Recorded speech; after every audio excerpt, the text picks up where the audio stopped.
ឃើញរូបអូនភ្លៀងបេះដូងទៀមទាចង់បានអូនក្បែរ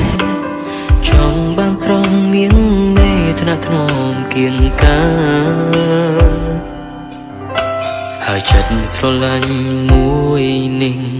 វាធំធេងពិបាកនឹងបរិយាយពិបាកប្រាប់ចំឡើយពីបេះដូង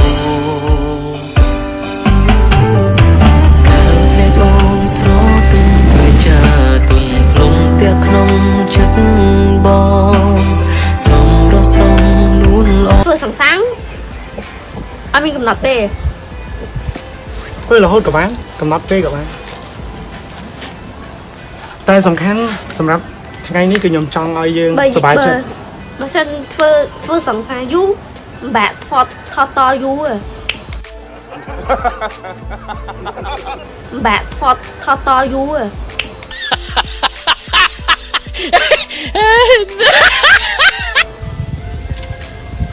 អូខេយើងប្រឹងហើយយើងនៅគិតខ្លីទៀតអត់បើមនុស្សលុបចោលគំនិតហ្នឹងទៅហើយចង់ថាមនុស្សប្រុសបើវាមិនល្អមួយយើងហើយយើងអស់ល្អមួយគ្នាទៅ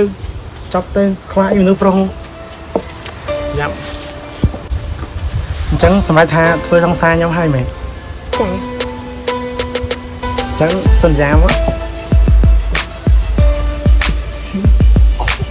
ហើយលុបចោលគំនិតធ្វើអត្តឃាតខ្លួនឯងចោលទៅអូខេចាទៅញ៉ាំអីវិញខ្ញុំអីឈប់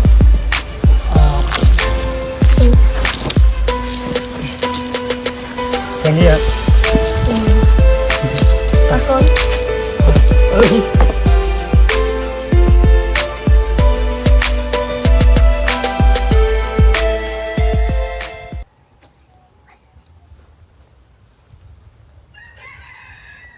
អរគុណ